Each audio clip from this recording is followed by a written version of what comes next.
Welcome to game number 1 in between VCL and COPIUM. It is going to be the round of 16th of AoE4 Pro League. Up north, we're going to have, on the left side, Hohodafix from the HSTL clan, which is an Age of Empires 1 clan as I am concerned. Playing in the English on the flank, their pocket is going to be Kaup, a pretty well-known high-level player. Top 50, top 30, depending on his actual day. Loves to play with Delhi as well, playing as the Rus in the pocket in blue. And on the right side, we'll have ZG Light, another fairly high-level player on the top 50, top 80 level, playing as the Mongols in yellow. Down south, we're going to have, say my name, an AoE2 player, playing as the Purple Mongols. He has been one of the best support players in Age of Empires 2 history, so he was never the player that excelled in 1v1 tournaments in AoE2, but he always performed at a very good level in team game tournaments, Vietnam being one of the places in the world where there is just a big legacy and a big tradition of playing a ton of team games, including in Age of Empires 4. In the pocket, you are going to have Otstio, a player that is pretty much working in the shadows. We don't really know much about him, but as we discussed, many of these players don't even play 1v1s, just go full team games. Last but not least, on the far right side, you're going to have Kaio playing as the Teal English. So civilization-wise, you do have very similar approaches. You have French, English, and Mongols versus English, French, or English, Rus, and Mongols. So the only difference is that you have a Mongol pocket versus a French pocket.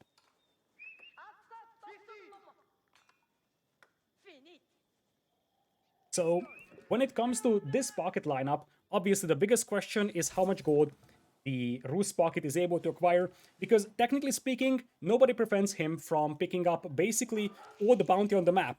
Their opponents can of course try to take some huntables down, but with all this hunt accessible and only one Rus player making a run for it, he should have no trouble getting to that 500 bounty, which raises the second question.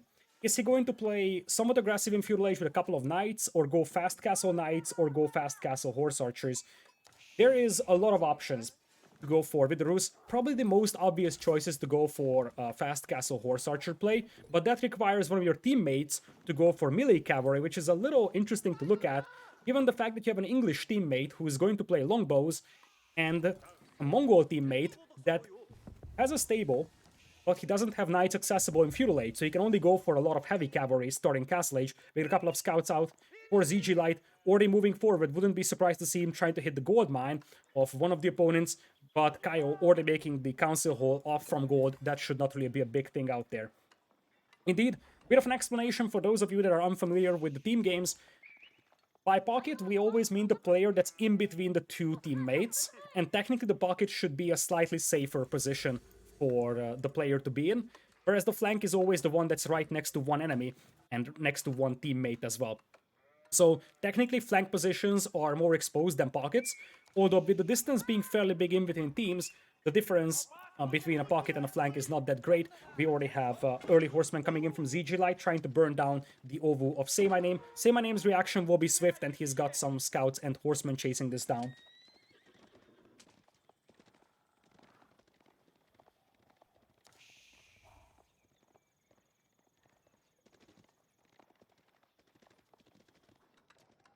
Khan coming in here to try and harass the gold mine of Say My Name. Say My Name will be forced to make a tower, and with those horsemen coming in, that tower might also be delayed a tiny bit. Horsemen now coming in to relieve this pressure from Say My Name, so he should be able to scare away the forces of ZG Light. So when it comes to individual skill, the team of Kaup should be the favorite, but as I said before, so far this team, this Vietnamese team with Say My Name, Osteo, and Kaio have been a pleasant surprise of the tournament, so we'll have to see what they can deliver today, because I haven't seen a single game from them, but they got to the top 16 and they had some pretty decisive victories from what I heard, so we're yet to see their power show on stream over here. The Khan does get picked off from ZG Light, not necessarily a great start for him. He was trying to retreat, and then the Khan got caught in the crossfire. Now he could actually lose a scout as well, thanks to the town center fire, and with the body blocking of those horsemen and the scouts, there was one scout going down, and the horseman also heavily damaged over here. Another scout might get isolated. With that many scouts out there for ZG Light and Say My Name, it's likely that we're going to see some sort of professional scouts gameplay once we get to Feudal Age. But for both Mongol players, we can expect extended Dark Ages, because at this point, They are investing quite a lot of resources into those horsemen and the scouts. One horseman might bite the dust here for ZG Light because the Khan is slowly taking it down. It's only 5 HP left on it. Longbows being assembled on the right by Kaio and also on the left by Hohodefix. And in the pockets, we do have the Rus player going for a standard fast castle, whereas our green French player is going for a very knight-heavy approach over here, with a second stable being added immediately. So there's going to be a lot more pressure put up by the Vietnamese team over here. And of course, in the pocket, Kaup is going to play very defensive, go for the bounty, as you would expect. He's at 600 bounty. That's just a ton of gold to work with, and I think that there is still some patches of huntables that might be unclaimed, if I'm not mistaken. Looks like most of them are taken down, but there is still 70 more bounty over here, 70 more over here, so Kaup could easily get to like 700-800 bounty, which is just spectacular. One of the reasons why Rus is so powerful in team games is because the amount of bounty that you can grab is enormous. For Hohodefix, there is going to be an early blacksmith for him, likely going to see the steel arrow upgrade first, and that's probably going to be succeeded by the siege engineering if their position on the map is good enough to make a siege push happen on one side. On the right, longbows are assembling for push as well for Kaio. He doesn't have a blacksmith just yet, it's just now coming in for him. And it looks like they will be double teaming ZG Light on the right side. That could be quite devastating, because ZG Light is still just reaching feudal age. So having to face like 20 longbows and 5 knights could be quite problematic for him, and he ages up with a silver tree, not something that you see every day. Usually you see the deer stones on such an open map, as Say My Name will have some of his cavalry being picked off by the town center of Hohodefix. Longbows now moving up, Ovu is going to be under attack. Only a couple of scouts out here, and with that many scouts near that hunt, I expect ZG Light to try to go pro scouts, and indeed professional scouts are coming in. But with all those longbowsmen around, those scouts will be denied, and ZG Light is in trouble here. Because, believe it or not, he cannot access the hunt. He has to make a defensive tower. Villagers are getting picked off. There is one going down, a second one is going down, a third one might bite the dust. Indeed, he does. Even the sheep is gonna get picked off. That was intentional from Kaio, picking off the sheep before it can walk back to the town center. And now the knights are burning down the Ovu as well. This is looking great for the team of Say My Name, because while Kaup is definitely going into Castle Age, at this point, ZG Light is in serious trouble. He could be losing some buildings over here, and Say My Name is the one that needs to set these buildings on fire, because this way, he's going to get the Mongols' bounty for it. Tower is still not up here for ZG Light, another villager bites dust on that, and I just don't understand the silver tree at this point. Might have been a wrong hotkey, actually, because to me it really feels like the silver tree is worthless. Who do you want to trade with at this point? You probably want that YAM network instead. Ovu is going to get burned down as the pastures will be moved closer to the town center. Now the knights will be hitting that gold mine. There's a defensive tower out there, but there is enough cavalry to burn that one down to the dust. And probably the Gur as well, so you gotta be very careful because you could be losing your Gur there as well. Is ACCM and Say My Name the same person? Nope. They are different people, but ACCM and Say My Name are long-term AoE2 teammates, so that's partly the reason why some people confuse them, because every single team game tournament where there is ACCM, there is Say My Name, but this time around, they are on different teams. Say My Name is on this team, and ACCM is playing with Bhakti and Cool. Ram already coming in here for Kaio. As on the left side, we do have some longbows marching in. A couple of villagers will get picked off from Say My Name, but this push is just looking really scary. At this point, Kaup is pulling a couple of scouts to the right side to try and hold this off, but you see, you're already being torched down. That is going to give some bounty to Say My Name as well, and you already have a ram closing in. And the biggest problem, I believe, is that the unit composition for Kaup will be horse archers. And horse archers don't perform well against mass longbows, especially when there is just insufficient amount of horse archers. Tower also going down over here. ZG Light might very well get defeated here at this point, because obviously he can pull his buildings away, but he is just going for a mass migration. Completely historical accuracy is what we're seeing over here. Mongols going for a migration over here. True nomadic lifestyle, if I may say so. Horse archers slowly arriving on the battlefield. You see, at this point, the stable is running away, the silver tree is running to the right side, town center running to the left side. Full nomad gameplay, ladies and gentlemen. Meanwhile, on the left side, we do have quite a lot of longbows coming in, so Say My Name also needs to be cautious, because his base could be exposed to quite a lot of aggression over here, but at this point, I do believe that ZG Light is the one in trouble. You see, this stable is burning down, disappearing from the battlefield. Silver Tree just casually hanging around on the far right side, not really be able to do much with that. And ZG Light moving his town center all the way to the north. At this point, I want to highlight that ZG Light is at 23 villagers and currently is moving his town center to a completely random spot on the map. Not looking great, because now these forces will start focusing down Kaup, and when you look at the horse archer play, you want to use your mobility. You don't want to fight directly against massed longbowmen because you won't trade very effectively. Vololo attempt. Switched away from there. Where was that Vololo attempt? Oh, where is my Vololo? Oh, it's gone. Down south, you're going to have the longbows cleaned up by the horsemen. There is still a mass of longbows coming in here, but it's not gigantic, so I don't think it's going to be able to escort that ram out there. Khan also going down here for ZG Light. So at this point, ZG Light is at a whopping 30 population, just now replacing his town center. His food eco isn't going to be spectacular, and now his teammate Kaup is also exposed to a lot of aggression. And at this point, this force is even scary against all those Castle Age horse archers. Some longbowmen coming in here from Hohodafix to hold this one off, but at this point, Kaio's momentum is just massive here. He's taking down that tower with the ram, and that ram is still full HP. Down south, Say My Name should have enough here with the horsemen to clean this one up. It's only early horsemen, but he just needs to pull the villagers, burn down the ram, and stall this one out, because on the right side, his team is definitely winning.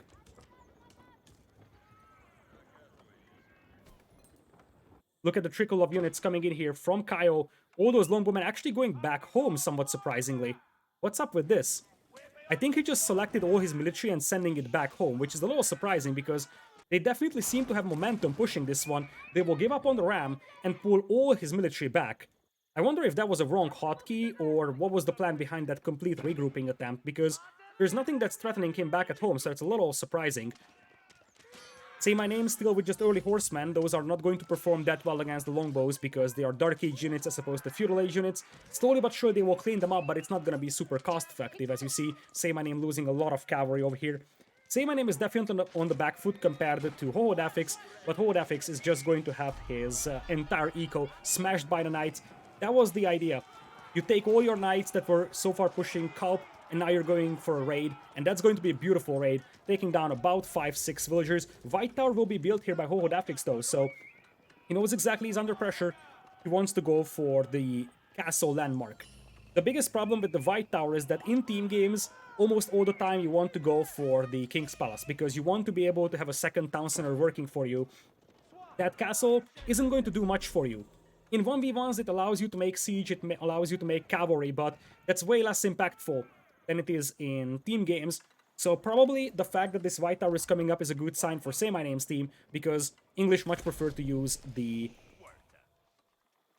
King's Palace as their second landmark. On the right side, slowly but surely ZG Light is recovering, but a longbow push is imminent, and I kind of feel like he's going to get smashed once again. Just when he is getting closer and closer to recovery, he's going to get smashed in the face once again. Beautiful use of those longbows, by the way, by Hohodafix, and we should give a bit of a shout out to him because Say My Name's population isn't spectacular either. In fact, Say My Name's at 38 villagers as compared to ZG Light having 30, so the villager discrepancy isn't as big as you would think for a player that had to completely relocate his base, and that is the step right out coming in for ZG Light. He's getting close to Castle Age even. Sacred Sites being captured right now by Kaup.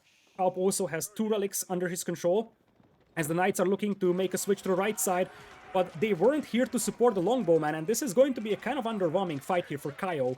He's going to take down some of the horse archers, but ideally, in such a fight, you want to have the knights soak up the damage and then the longbows just fire from behind.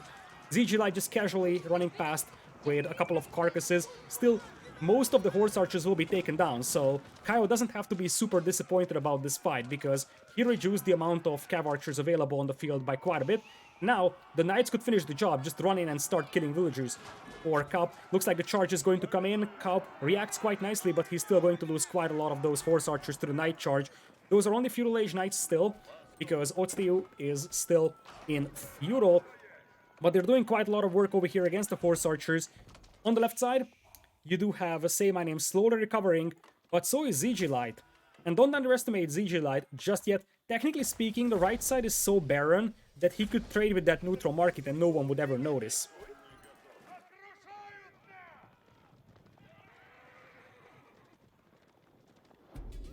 Looks like the cavalry is going to retreat. Our green player is the only player not in Castle Age yet. Looking at his resources, he's not far away from clicking up though. Sacred Sites being neutralized here by Say My Name. He's utilizing that con very effectively. He can't really use the con to anything else. Might as well go for that Sacred Site. He's also in Castle Age now, so would be very surprising not to see some Lancers come here from him. Indeed, Lancers are coming in. He depleted his Ovu, but he's got one stone outcropping very close to that initial one, so he's gonna be able to get a second Ovu up very soon. Conversion... What? What? What did Kaup want to do here? I'm a little puzzled. That must be a wrong hotkey. Conversion attempt was there, but there is not even a single enemy unit nearby, so it's not like they just disengaged and ran away. A random conversion attempt on his own farms. Oh boy. Oh boy. It didn't do any harm to him, but it was completely worthless. It's like not a single enemy unit nearby. This being said, on the left side, we have some veteran longbows crawling up on the base of Say My Name, but Say My Name has Lancers, so they could just jump on those longbows and completely annihilate that force. A couple of horsemen from Say My Name looking to do some damage on Hohodefix, who has been mining stone, so there's a chance he's building a second town center in the foreseeable future. In fact, he already has a second town center to the south of his initial one, so he's going to be on 2 TCs, and longbows now sneakily crawling all the way around the base of Say My Name. Say My Name is unaware of these just yet, but he's got multiple towers, so he could spot those pretty soon. And indeed, longbows are now moving in. Say My Name's reaction is going to be swift. He loses one villager, but not a second one. And now he's going to wait with the Lancers to try and jump on those longbowmen. You gotta be very cautious here for Red, because one bad move and you lose that entire mass to the Lancers. I want to give a quick shout out to ZG Light though, who has been doing a pretty nice job recovering, and ultimately, Say My Name's at 58 population, ZG Light's at 55.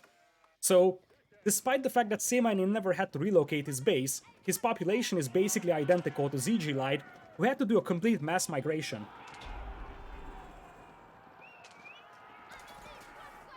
For now, Green is retreating as he is grabbing his Veteran Knight upgrade as we speak. He aged up with the Guild Hall, so that's going to be the better long-term landmark for him, but this also means that he can't get the Royal Bloodlines upgrade in Castle Age.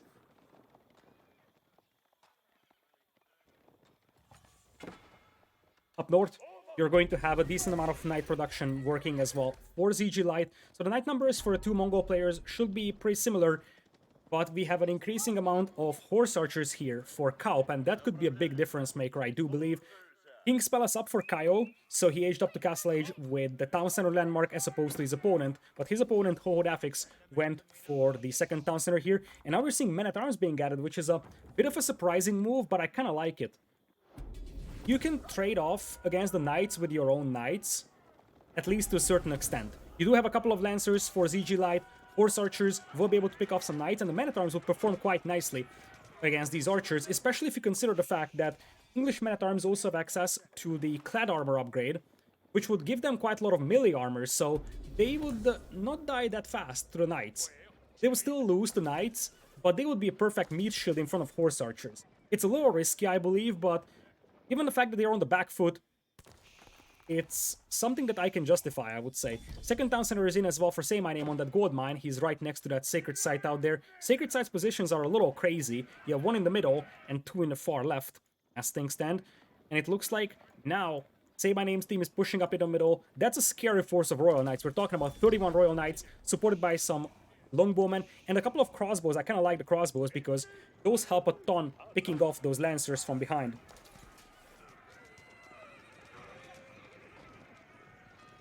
Left side, Hohodefix is coming in for some woes. They know exactly that they don't have a ton of mobility for the English players, so might as well do some woes. A couple of Knights will be intercepted in the middle. That's a little sloppy from ZG Light. That is 3 Knights down the drain for absolutely no value. A couple of Knights coming in from Say My Name as well. And that's going to be some nice raids going. So many idols forced on Hohodafix's food eco. That is 27 farms being denied by just a handful of Lancers, and you see that you have to pull some Cav Archers here, some Lancers to deal with this one. Longbows also having pulled back, and this gives a window for Otstiu and, of course, Kaio to push the middle and try to take down that Siege Workshop. Multiple Mangonels are coming in here to try and deal with the Longbowmen, but that's still a sizable force of cavalry coming in. Horse Archers now will take a fight, but without Longbowmen support, they won't last long against the Knights. And Longbows Warrior Monks also join the party, so they can get the Saint's Blessing on the Horse Archers. Some Knights coming in as well from ZG Light. It is 2 versus 2 right now, but the numbers seem way better for Kaup's team. Mangonel pops out and trying to get a shot on the Longbows, but it fails to do it. Knights will take it down before the first shot comes in. Longbows come in from Hohodafix, and it looks like they're holding this one. Defense arrow popped as well for ZG Light.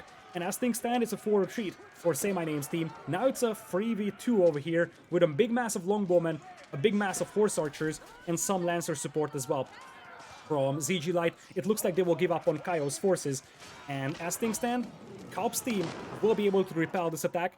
Look at all those palisades all across the map. Rus benefiting from that fortified palisade upgrade. They don't have access to stone walls, but stonewalling from this point to this point would be very costly anyways, so this would be palisades no matter what. Having the stronger palisades help a lot, and now they have a very nice and comfy, cozy location in this corner. I would love to see this Silver Tree moved in here and starting to trade with that neutral market. That would be a nice little touch by ZG Light, I believe, to add some extra eco.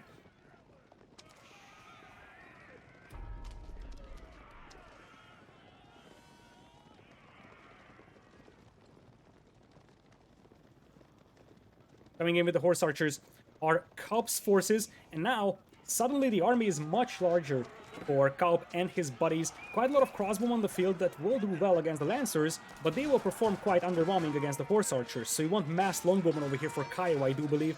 But that's a scary force of Royal Knights here. Most of their charge was absorbed by the Knights of ZG Light though, so at this point the Horse Archers are untouched. They also have the Saint's Blessing, which gives them quite a lot of extra power. And at this point, Kaio will need his teammates to help out. In particular, Say My Name. Say My Name is moving in on the left side, though I think he wants to go for a raid. But this could be risky. If those Knights break into the base of Hohodafix, they could do a ton of damage, although there is some Spearmen to hold them off. But if they can't break in, then Kaio is going to be wide open for aggression. Looks like we're going to have the early Man-at-Arms upgrade coming in as well for him, so he wants to add in some Man-at-Arms as well. Knights from Say My Name will be repelled, and Kaio, being the first player to Imperial Age, he is going to be able to get the Elite Longbow upgrade as well as the Volley ability for the Longbows. We haven't taken a look at his eco for a long time, but Kaio has been working his way towards Imperial. That could be a massive power spike here. He's the first one to reach Imp at this point. Looks like Say My Name is going to disengage with his Lancers. He might try to intercept some reinforcements coming in from Kaup. Looking at Kaup, he's got 5 relics working for him. We haven't mentioned that. So, while obviously the Pocket French Cavalry and the Imperial Age is very nice for Say My Name's team, at this point, the biggest problem that they have is that there is a Rus player with 5 relics out there.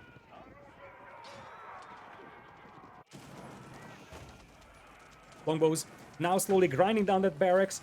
Archers don't do a ton of damage against buildings, but when you have so many of them, they can take them down quite rapidly. And also, there's a decent shield of spearmen in front of those Longbows. Look at that army. Looks like a campaign mission with all those spearmen out there. They will be picked apart by the Longbows, no trouble. And I think that those Knights are ready to jump on Longbows, so you gotta be very careful here, because now, you see, the Elite Longbowmen should be able to take a good fight over here with Knight support. They'll have to wait for Kaup's Horse Archers to come back. Kaup will have to take a fight here against Say My Name. Say My Name realizes that he's severely outnumbered, so he will retreat. But the moment Kaup retreats, these Knights can jump on the Longbowmen, and that's exactly what Otstiu wants to do. Kaup has to pull all his Horse Archers back to fight this one. A Mangonel also joining the party as we speak. Now it's Elite Longbowmen. Volley is not in just yet. It's a fairly expensive upgrade, but it helps quite a lot. So with the Volley, you would have a much faster attack rate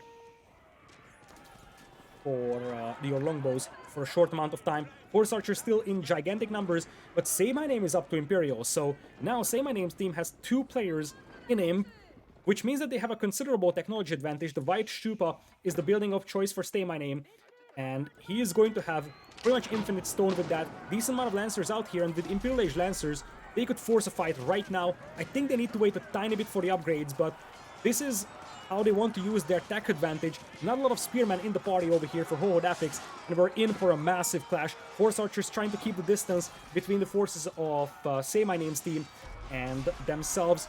Longbowmen retreating in an orderly fashion, but there is just never-ending flood of green cavalry coming in. Elite Lancer upgrade is already in for Say My Name, and it looks like Say My Name's team might be able to isolate the longbowmen from the horse archers and the knights.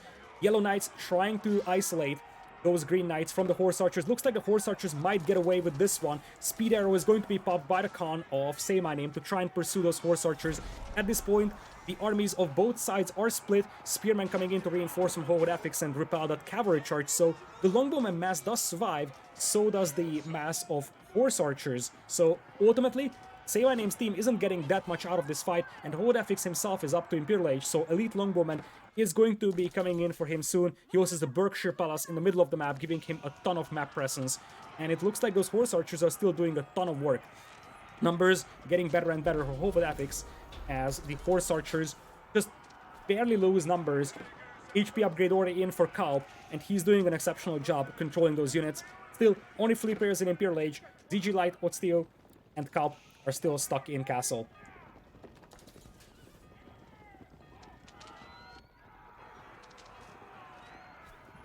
Crossbowmen taking some shots on the horse archers, but they won't be able to accomplish that much. We'll take down 1 or 2 horse archers. Still, it is now Imperial Age Lancers, some Elite Longbowmen, and some Castle Age Knights pushing those horse archers back. The biggest problem, I believe, for the Vietnamese team is that the player with the most knights, and that is Otstio, is not in Imperial Age yet. And if you look at his resources, he's kind of far away from there. So he would really need those Imperial Age upgrades right now, because those could be a decisive advantage with the French. Longbows now have the elite upgrade as well for a red player, and their presence in the middle of the map seems to be a lot more convincing. The numbers are looking way better, and with all that men-at-arms, infantry, and Night Flood, it looks like finally Kaio's team is taking an engagement. Attack speed arrow pop by Say My Name. As things stand, the longbows retreat for Kaio, and it looks like they will be shielded from the enemy infantry for the time being. They're holding on as long as possible, but once again, those horse archers are barely losing numbers, and Hohodafix, he's going to be forced to retreat, but he's got 2 castles here to hold out against this counterattack, so he will be able to keep his longbow mass alive. Whereas as things stand, ZG Light will be able to start pursuing all those longbowmen, and with the support of Kaio's horse archers, this could be a complete cleanup.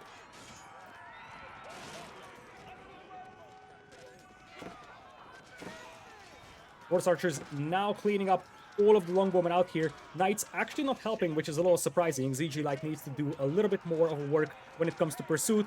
And now, the army numbers just look way better for Kaio's team. Say My Name trying to launch a counterattack over here on the left side.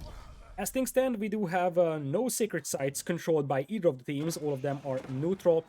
Otstio with a decent amount of knights, but these are still Castle Age units. Kaio, I think with 5 relics, he should be getting close to Imperial Age. Indeed, he's aging up with the high armory as the horse archers start galloping in. And once you get the Imperial Age for the Rus, you will get +2 attack, +2 range on your horse archers with the ranged precision upgrade. And that's going to be a big difference maker, because it's going to be much easier to keep the distance between yourself and those melee cavalry units. You will suffer way less casualties when you are trying to get closer for longbows to take a fight. As things stand, Otstio is trying to rush up a castle over here right next to his gold mine. Kaio is taking a fairly decent engagement, with the longbows coming in from Kaio to help out. On the left side, looks like Hohodafix is able to repel the push of Say My Name for the time being. What a battle we're having right now.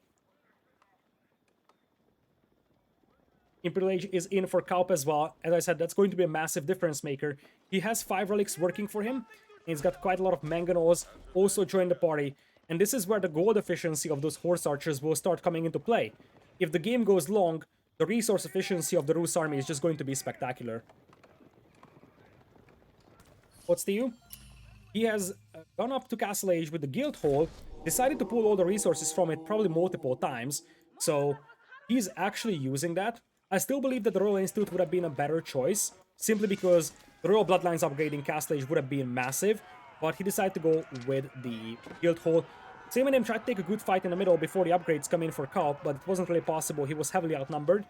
One thing, however, that's going to be there for their team is that while Kaio and ZG Light are pursuing these Lancers, Otstiu is moving to the right side with all of those knights.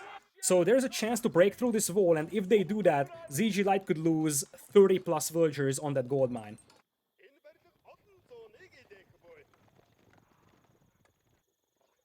Right now, it is 3 town centers, by the way, for Otstiu. So while he's still in Castle Age, he's the last player to reach Imperial Age. He has a very powerful economy, supported by 3 town centers. As on the right side, we do have some raids going on. The Knights, where did the Green Knights go? Green Knights? Where are they? A fairly sizable force is out there for Kaup now, 79 military population for him right now. Large amount of elite horse archers with the mounted precision upgrade, 6.5 range on them. That's quite a lot if you consider a mounted unit. Green now having a castle up, and that's going to help when it comes to production, because you see, within the influence radius of those castles, these production buildings will have a lower cost on the knights, and that's going to help quite a bit. The Red Palace was the building of choice for Otstiu, so he's gonna have a ton of firepower here. Just look at this. Look at his position. 2 keeps, a Red Palace, and the Berkshire Palace. The amount of firepower there is just brutal. On the left side, horse archers are taking a fight against Say My Name's cavalry. Say My Name is actually able to get a charge in, but now the horse archers do have flaming arrows, and Say My Name is heavily outnumbered. Look at the Night Flood from ZG Light as they come in with what seems to be a 30 plus lancers. Say My Name's forces are just evaporating, and from the left side, another force is pushing Say My Name. Say My Name is getting triple teamed right now. Great choice of target, I would say, from Kaup's team. They are realizing that Otstiu and Kaio are protecting each other, leaving Say My Name very much open. And Say My Name, he has the town center here, he's got deer stones nearby, so he's gotta be careful not to lose his landmarks at this point, because that's going to be the starting town center going down. The deer stones are making a run for it on the left side, and as much as ZG Light was forced to run at the beginning of the game, now Say My Name has to run. Royal Knights are in with the elite upgrade, but no Royal Bloodlines just yet. Longbows closing the distance to take this fight. Now Say My Name is forced to run, losing a ton of villagers, as it looks like the deer stones will be able to escape. Here comes the cavalry charge though. Horse archers want to retreat in this one, but there is also some mangonel support coming in for Kaup. Mangonels will be taken down, and with that, it looks like we have a very narrow choke point here. What a beautiful spot for Kaup to be in. If you're Say My Name, you might want to lead these siege workshops to let your teammates get a good surround. The forces of Horde Epics are coming in here to try and support still no Royal Bloodlines on those knights. And at this point, this army is just looking unstoppable from Kaup's side, but that's a big cavalry charge coming in from both Say My Name and Otstiu, and this might be the time to try and take down that longbow mass. Still, Kaup is reinforcing with just dozens of horse archers. Also, it is quite easy for ZG Light to reinforce the battlefield, thanks to the fact that he's got the YM network all across the map, so he's getting there quite fast. Now the Royal Bloodlines is in, so 360 HP on those knights. That's going to be a big difference maker, especially with the mangonel popping out. Or Say My Name, taking some shots on top of those horse archers. Defense arrow pop for Say My Name as well. The knights are being taken down. But once again, the horse archers and the longbowmen from our red player will be able to retreat. And Jamir's shield is just disappearing here. Otstiu losing way too many cavalry units at this point. Say My Name was able to recover. And if you look at him, he's at 105 villagers, so he's not super far away from being a factor once again. But obviously, he's on the back foot right now with the TC being gone. Horse archers swoop in, and they will take down the mangonel. The con was also picked off. The flaming arrows obviously helping a ton for Kaup's horse archers take down siege weapons.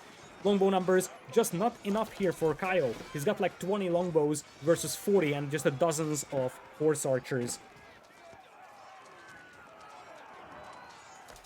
On the right side, we're seeing more and more walls coming up here, so Kaup is slowly increasing the size of their base. Down south, we have some trade going for the Vietnamese team, but most of the things that are happening are in the base of Say My Name. There's a mangonel ready to pop out, 2 mangonels in fact, but with the horse archers being so close, they can take a volley and then just finish that mangonel off before it's able to get a shot out.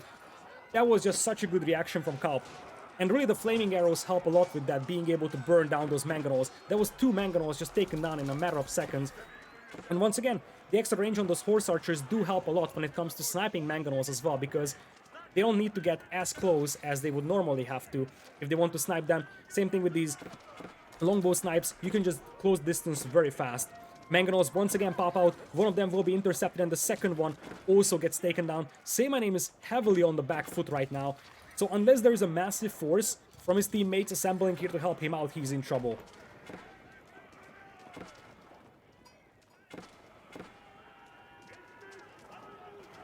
Coming in here with just a gigantic force of horse archers. Here comes the next cavalry charge from green, but the forces are not really huge at this point. It's like 10 knights from both Say My Name and both green, and there is just minimal firepower behind this one. On the left side, yellow knights are just smashing Say My Name in the face. So many villagers are going down. He's dropping below 100 villagers at this point. Horse archers, look at that. The tower is just being burned down so rapidly by those flaming arrows as well. They are diving in, sniping down a couple of knights as well. On the right side, we do have stone walls being assembled by Ro16, so they're preparing for a long game as well. But it's gonna be difficult with Say My Name being half dead at this point. This town center is also being burned down, so Say My Name currently has 0 food economy working for him. All these pastures are just going to be ravaged, and remember, ZG Light is a Mongol player, so every building that he burns down is going to be massive. Some of the reinforcements do get intercepted though. Kaup losing just dozens of horse archers here for nothing with the bombards and longbowmen closing distance, so with no more reinforcements coming in, slowly those numbers are decreasing for Kaup. In a very long game, there is still a chance for recovery, I do believe, for Say My Name's team, but that's gonna be difficult because right now it's 2.5 versus 3. Say My Name has taken a significant beating at this point. Luckily for him, he's got teammates with good economies, teammates that could send him some resources in order to help him out and recover a tiny bit faster. Look at this push though. Men-at-Arms, longbowmen and some crossbows coming in. Once again, Say My Name is losing dozens of villagers. He's down to 50. Say My Name is just losing way too much at this point. Those longbows don't care about the town center fire. All they care about is killing those workers. 76 population only for Say My Name. The only saving grace here for Say My Name's team would be that they clean up this force finally, and that could be immensely helpful.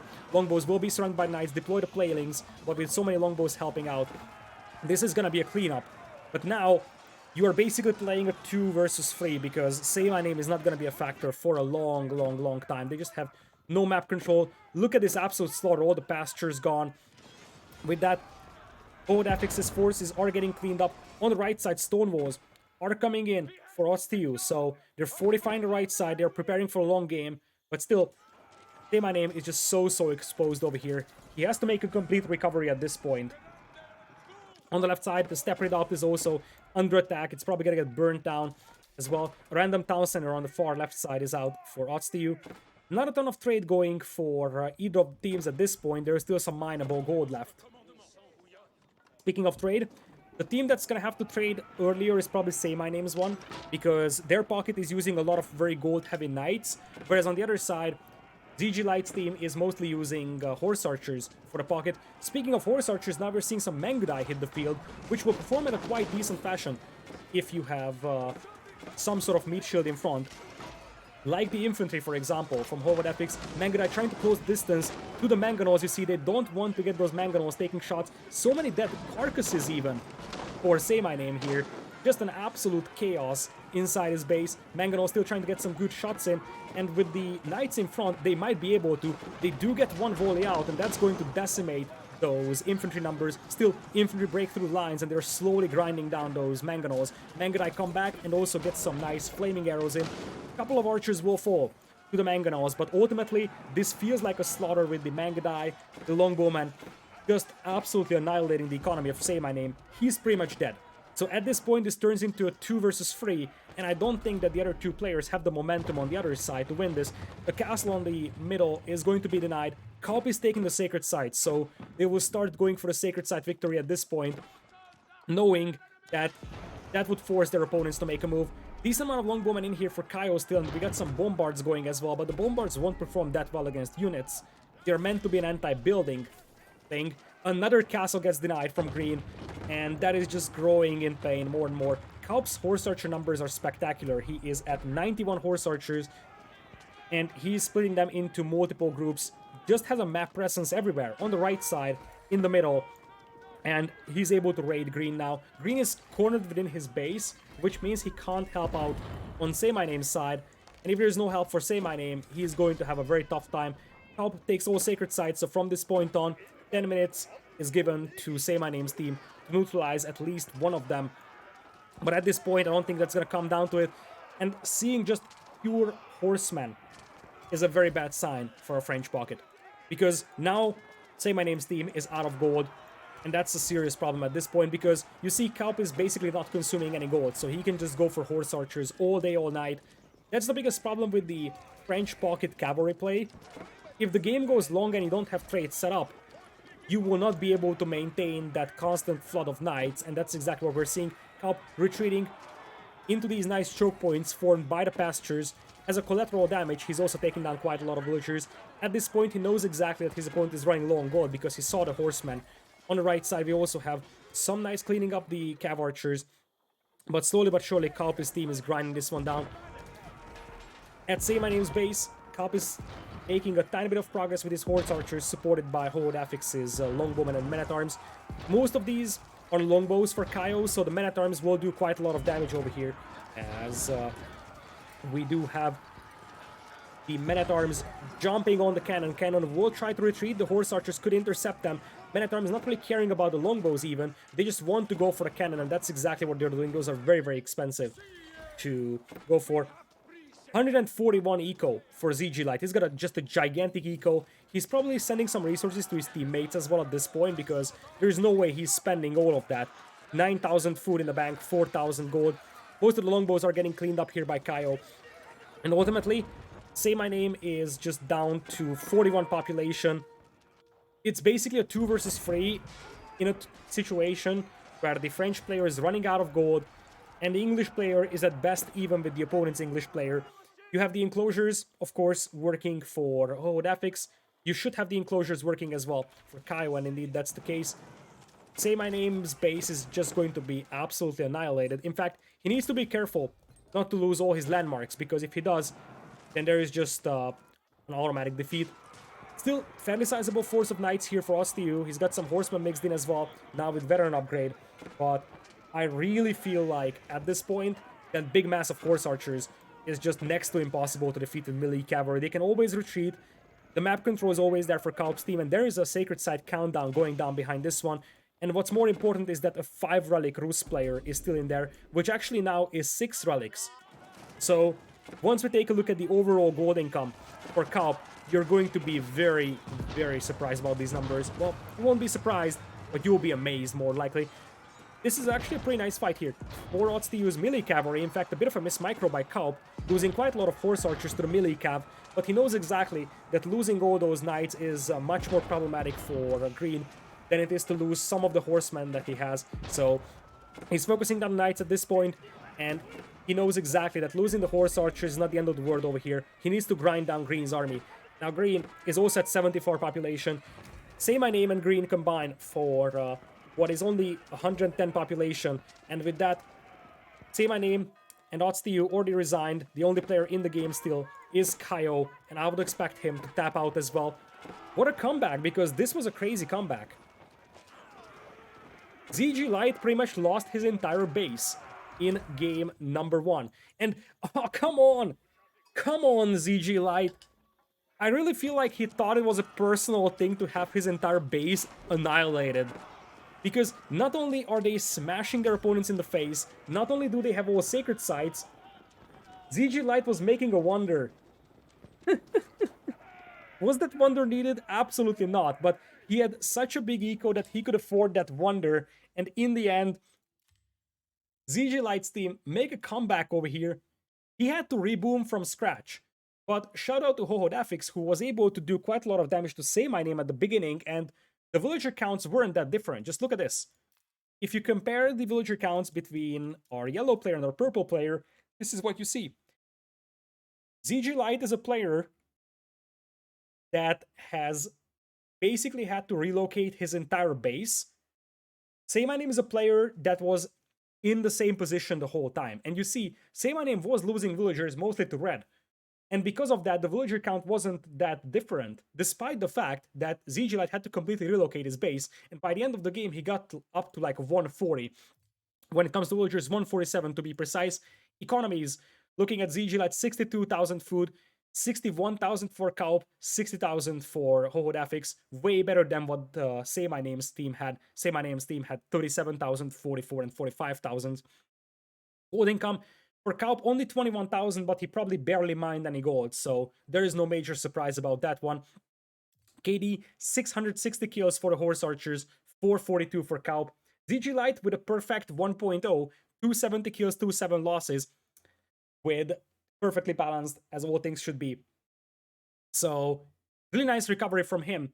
And with that, COPIUM takes game number 1.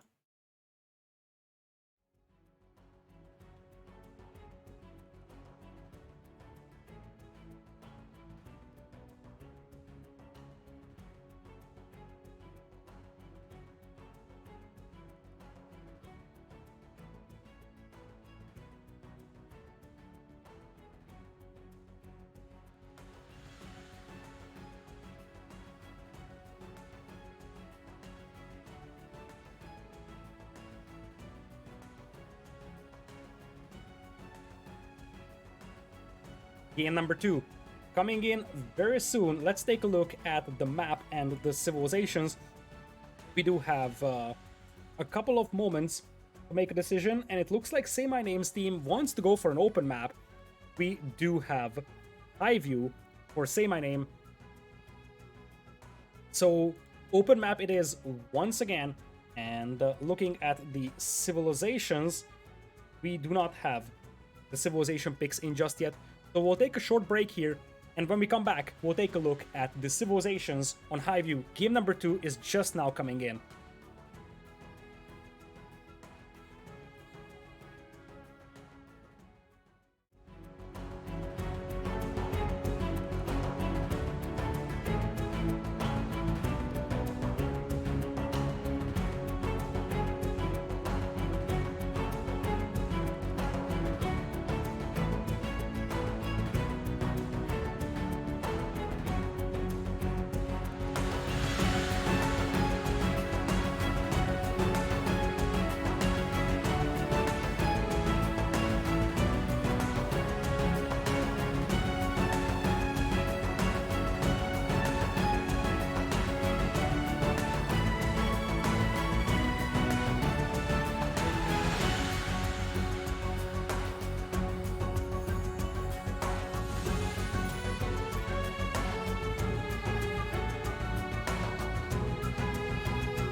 Welcome back, everybody, to COPIUM versus VCL. It is going to be Kalp, Hold FX, and ZG Light versus Kaio. Say my name and odds to you.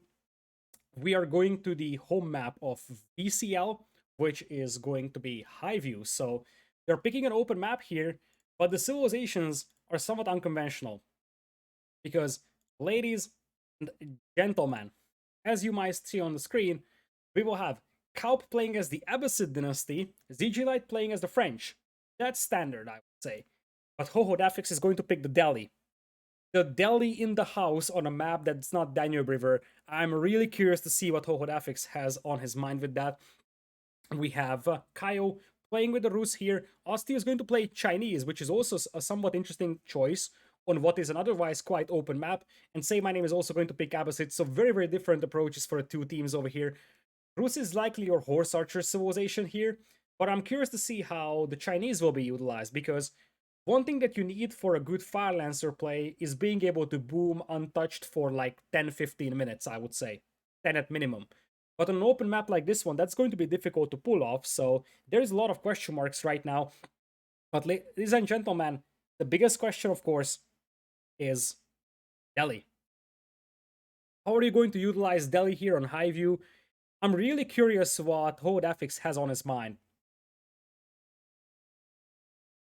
There are a couple of things to talk about. So, starting off with the fact that the Delhi, of course, can empower their production buildings with their scholars. So, they can have a very nice production on whatever unit they wish to, including archers. So, it's very possible that we're just going to see archers being produced from archer ranges that are empowered by scholars for a faster production rate. And then Kaup could think about going for an archer style play as well and just have two archer flanks in one pocket. Kaup can think about the camel archer play, and then Hohodafix could play horseman as well. So there's a ton of options over here for them. And I think one of the most interesting aspects of their game plan is going to be that they're completely unpredictable. It's kind of difficult to figure out what exactly they want to do with these combination of civilizations. There are multiple options, but all of these could be a legitimate choice for them. Other side, it's a little more predictable. Rus, of course, is going to try and play a fast castle style opening. That's very likely. It's technically possible for them to go for knights, but I would be somewhat surprised to see that happening. Say My Name with the Abbasids. That's, of course, a wild card, just like in the case of Kaup. And Otsti with the Chinese. Bit of a wild card, I would say. But I would be very surprised if we didn't see something like professional scouts into some horsemen, castle age, probably some lancers, and then a slow transition into fire lancers will be the game plan most likely.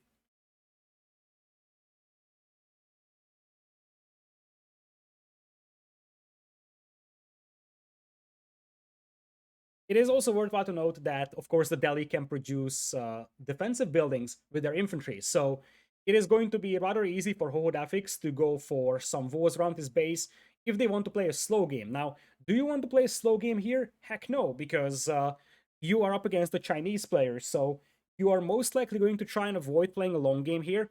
And because of that, I would think that Delhi will have to use its more aggressive elements, but they definitely have some good defensive tools to work with as well.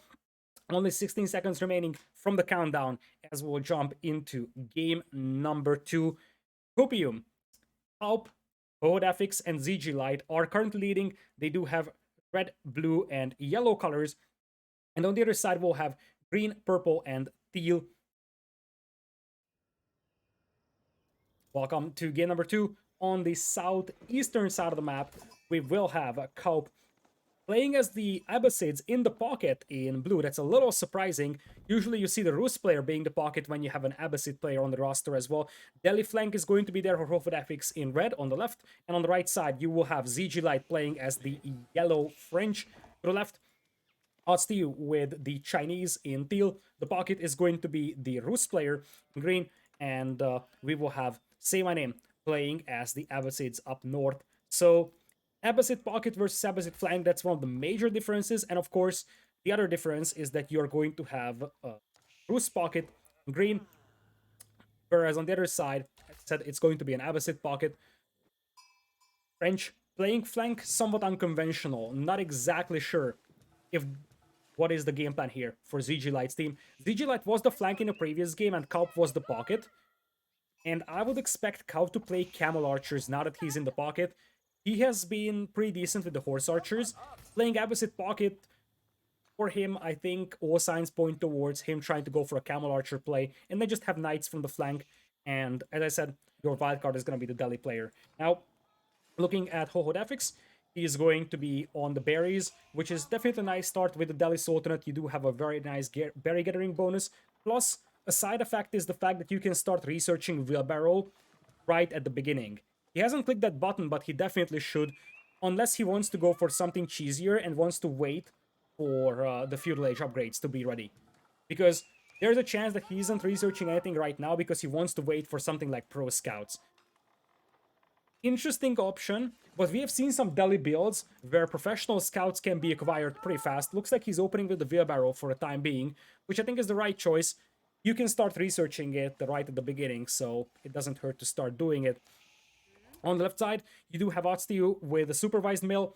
Chinese can play a nice professional scouts build as well, supervising the mill for nice feudal age, and then they will just supervise the mill to get the faster upgrade, and then they will switch their supervisor on the stable, produce a couple of scouts, and bring in the deer, so that's always an option.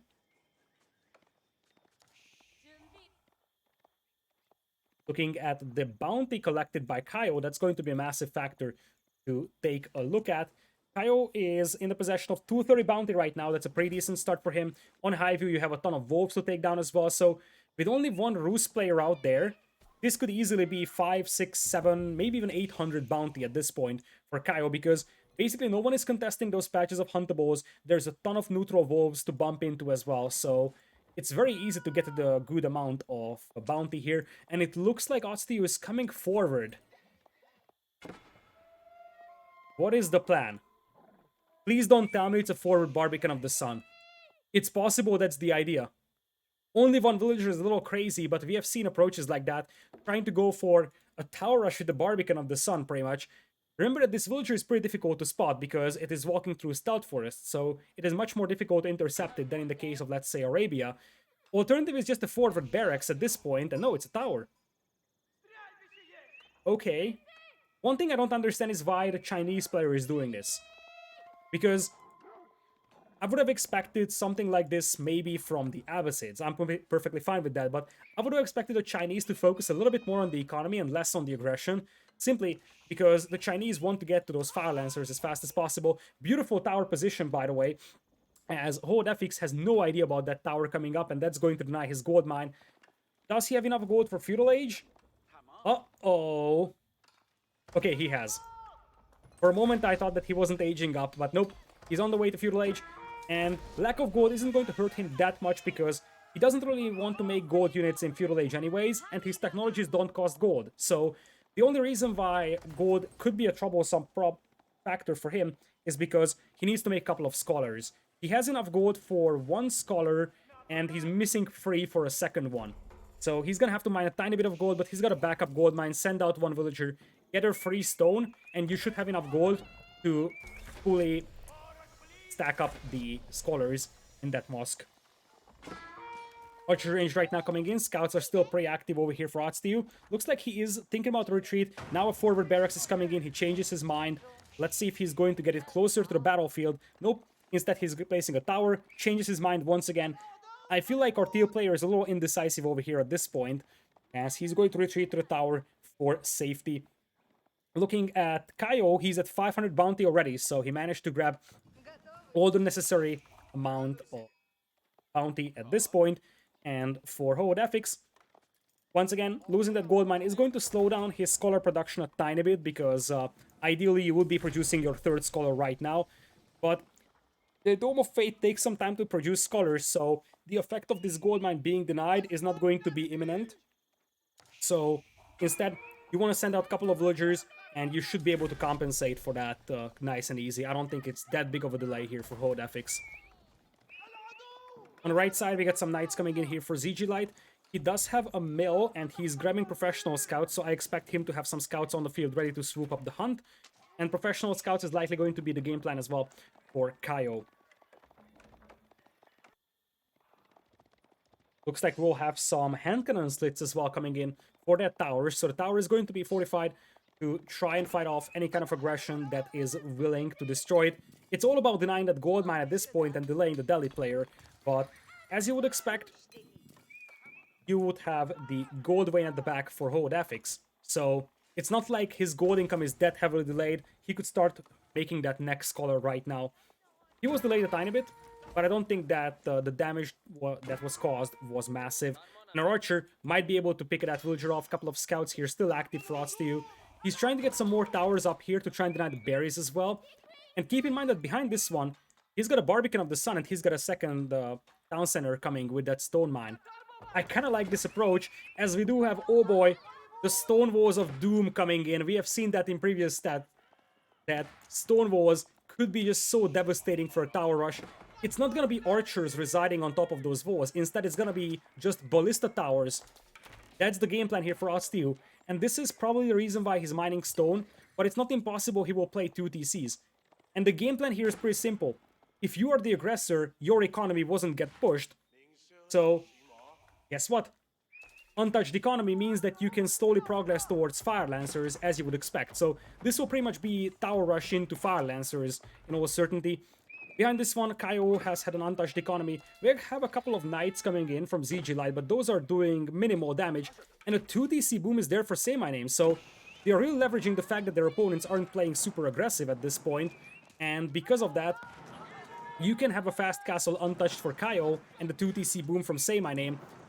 Tower under attack by a lot of scouts now. Good reaction from Holodafix, I would say, because at this point he's gonna burn that tower down, and with the tower down, the villagers won't be able to make those stone walls happen either. Villagers will have to run for their lives, but they will be picked off trying to repair that tower just a tiny bit. You want to keep that tower up as long as possible, focus down the cavalry, especially that low HP scout, because if you can take down the cavalry, the archers won't be able to deal with that tower, and the outcome of this fight is crucial right now for Otstiu. He can't afford to lose this forward, otherwise his opponent will be able to come back and counterattack. Holodafix knows exactly that he needs to take this tower down, so he's pulling villagers, and ultimately our deal player will lose his forward here. The towers will go down, the stone walls will fail, so there's a chance now, finally, for Holodafix to make a counterattack. He does have 3 scholars in that mosque, so that's going to help quite a bit as well. On the right side, a couple of villagers do get intercepted. Not exactly sure what these villas were up to. 2 villagers on the far right of Say My Name's base, but ultimately those got picked off by the knights. A couple of spearmen coming in for Say My Name to try and deal with those. Say My Name is on 2 TCs. When it comes to Kaup, he's also on 2 town centers with a barracks and an archer range. Not much of an army for him right now. He's just booming on the pocket as well.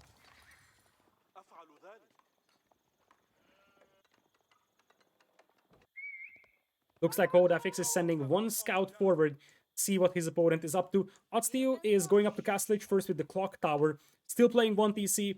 Probably that's what you would expect from the flank player here. He is going to have to play with Lancers for the time being. In the long run, of course, Fire Lancers is going to be the target, but that's not within reach right now for him. 2 town centers for Say My Name. Say My Name is sitting on 40 villagers as opposed to the villager count of Kaup being 37, so Say My Name has a slightly better boom with the Abbasids, but the difference is quite minor.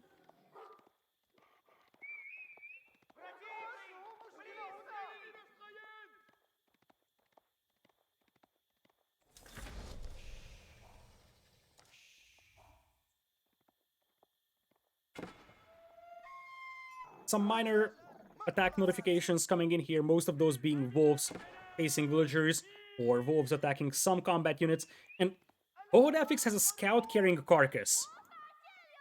Please don't tell me that he's going to donate 1 carcass to the opponent. I think he just sent his scout in here without dropping off the carcass. He probably wanted to steal the hunt. Instead, he actually carries a carcass over here. He does have a couple of scouts left over from that aggression, so it makes some sense for him to try and grab pro scouts. In fact, he has already gotten professional scouts, so he can grab some of those huntables on that side. Looks like a second town center is just now coming in for Otstiu, so he wants to go for the Song Dynasty 2 town center boom with the Chinese into Castle Age. This is always what happens with Chinese. The only question is the order. This time around it was Castle Age first, then 2 TCs, and it's gonna be Song Dynasty after. Although, if he's delaying that a lot, he might as well skip it and just go Yuan directly.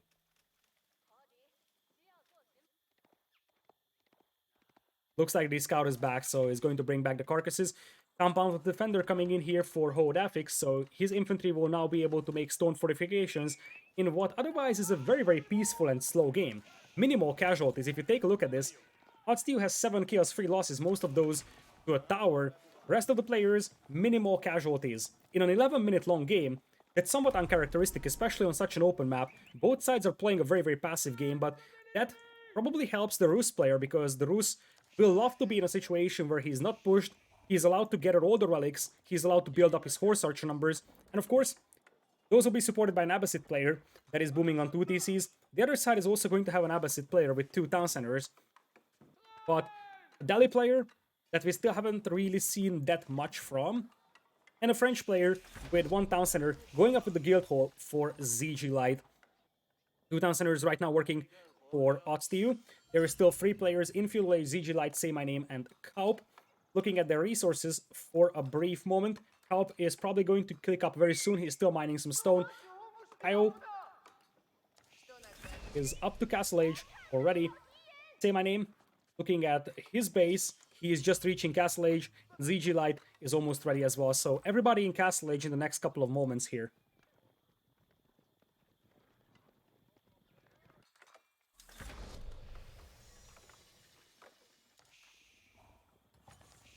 Looks like some relics will be collected as well by Hoodafix. He's got some scholars lying around, and this is something that you can think about.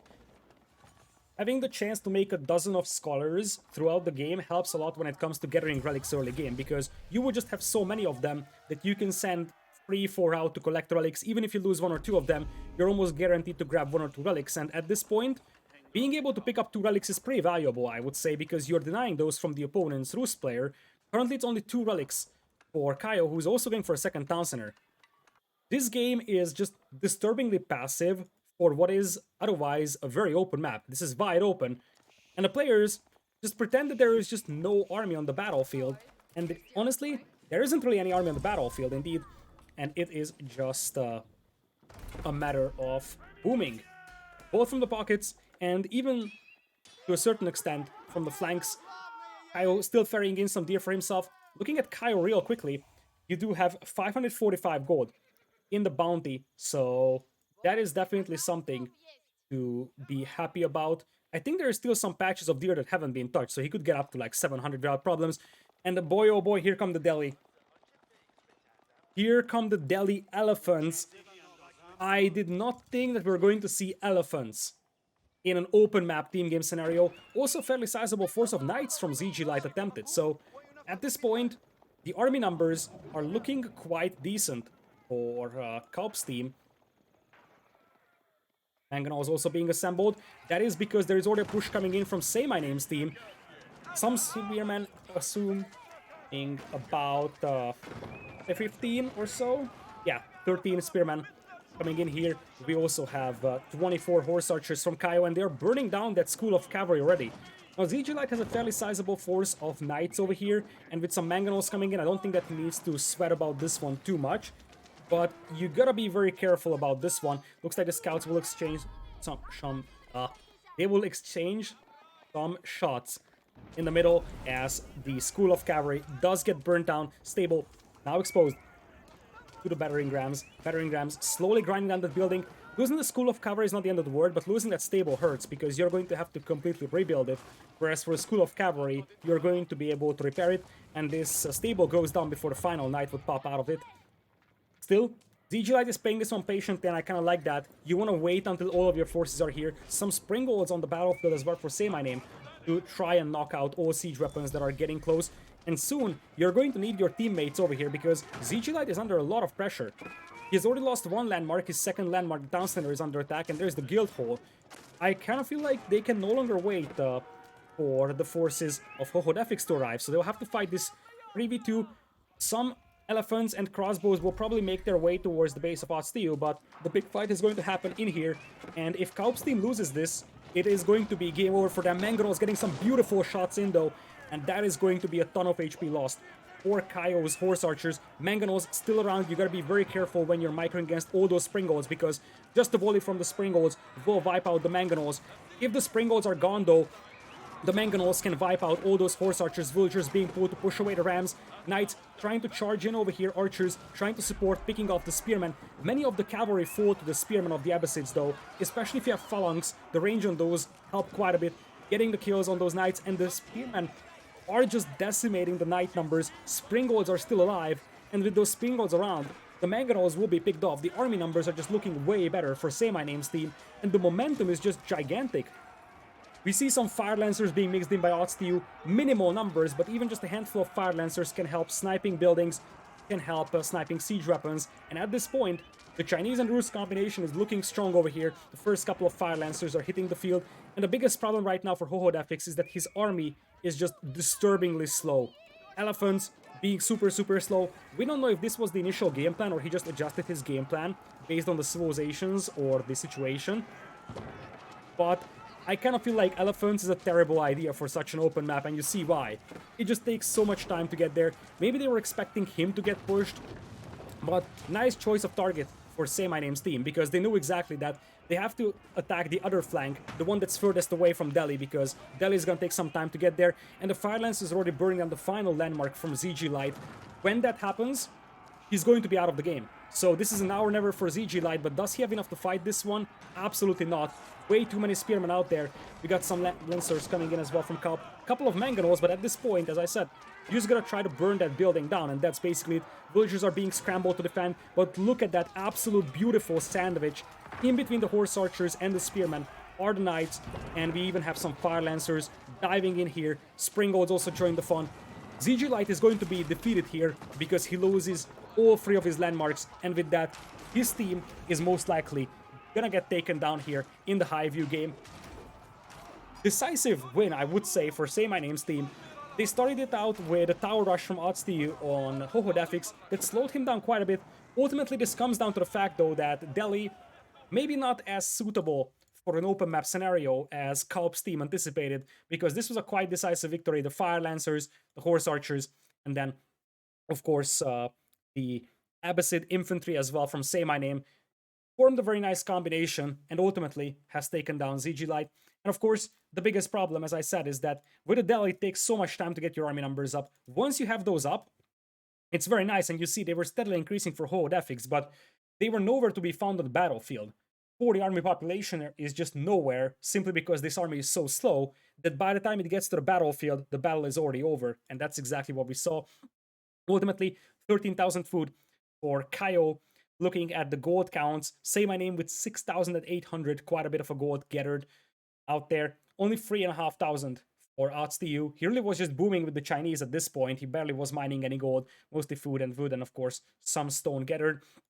Militaries, 46 kills for Kaio and 17 losses with the Horse Archers, as you would expect. And you look at this, 5 kills, 12 losses for Hohodefix. This is just showing how little of a fighting he did in this entire game. And it's not his fault. He simply wasn't attacked, and his army is too slow to help his teammates, so obviously he's going to be participating in a very minimal amount of fights, simply because he doesn't have his army in position to take that fight. Very nice utilization of the mobility advantage that Say My Name's team had. And with that, we do have an even game over here. We're going to the home map of Kaup's team, and that is going to be Hillandale. Boy oh boy. So we're going to Hillandale in a scenario where VCL doesn't have Chinese, and that's going to be a bit of a problem for them. The main question that you gotta ask yourself right now, was Chinese necessary for this strategy for VCL? If you think about it, he went for a tower rush. Chinese, you don't really need that for it. He went for Fire Lancers, but ultimately those Fire Lancers contributed little because they were just not sufficient in numbers. So what odds-to-you did could have been done with many other civilizations, I believe, simply because his impact on the game was somewhat minimal. Obviously, they probably wanted to pick one of their stronger civilizations because it was match point for the opponent, so they needed a win. But this will result in the fact that now they don't have Chinese for Hillandale. The civilizations that were used in game number 1 are now open to play, so you can go for Mongols once again, and you can go for French, or whoever had that in game number 1, which is I think the Vietnamese team. And of course, Rus is available for the opposing team. So, quite a lot of things to discuss, because the biggest problem right now for VCL is that they will be without Rus and Chinese, some of the strongest civilizations on Hillandale. They do have Mongols available though. They do have access to French as well, so Mongols French should be a lock. And then you have to find a third civilization, which is likely going to be the Holy Roman Empire. We do have the civilizations in, and there is... Are these... Nope, these are not the right civilizations. These are from the previous game, so we don't have the civilizations just yet for game number 3. I think HRE is a lock for both teams, and French probably for the Vietnamese team, Rus most likely for Kaup's team, and then Mongols seems likely at least on one side, probably the Vietnamese team side, and then Chinese is the last civilization for Kaup's team. Kaup's team has access to Rus, Chinese, and Holy Roman Empire for this map. That feels like an unstoppable combination, to be honest.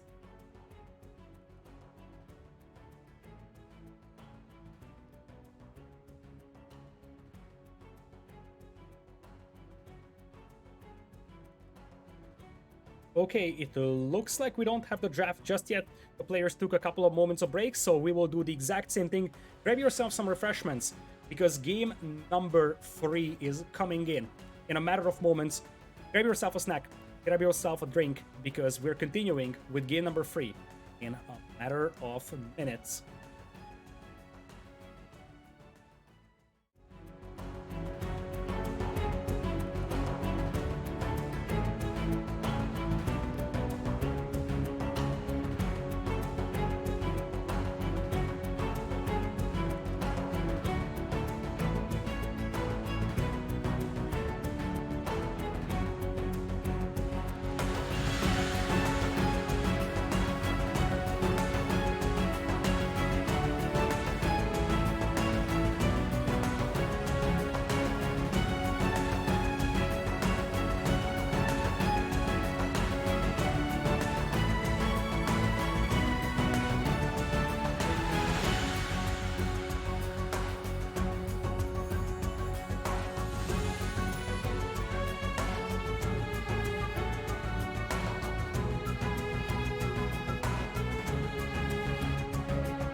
Welcome back, everybody, to AoE4 Pro League. Round of 16 is going on right now.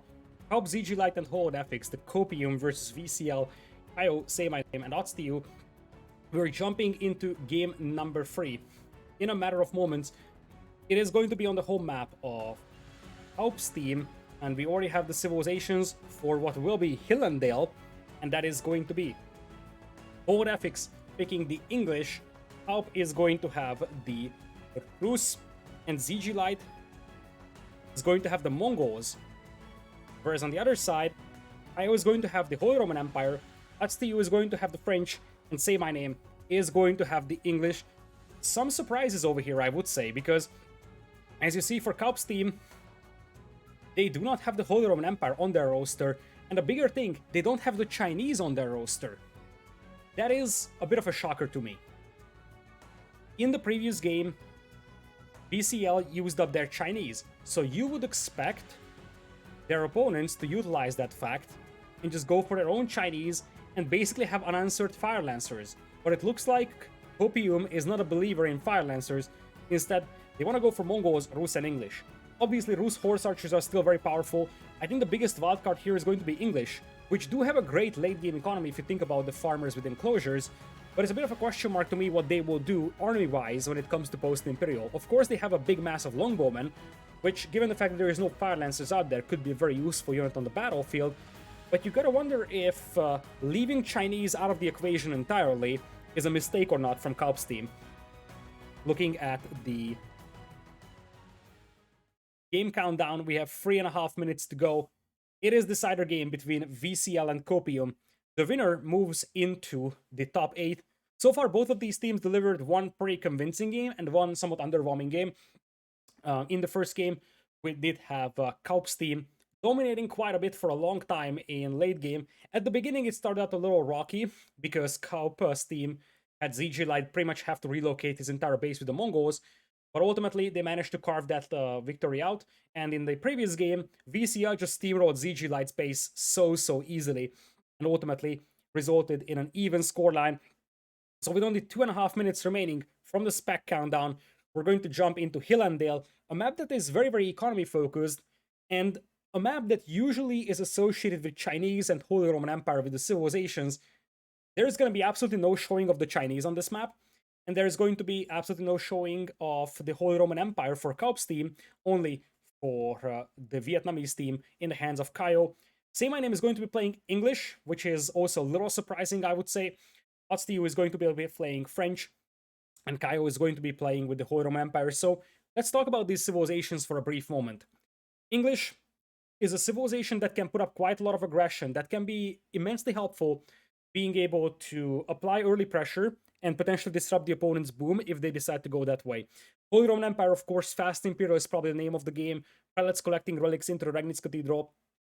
But ultimately, you want to go Fast Imperial into just a large amount of infantry flood. And with no Fire Lancers out there, that is going to be devastating. Especially mass men-at-arms from the Holy Roman Empire might be difficult to deal with here.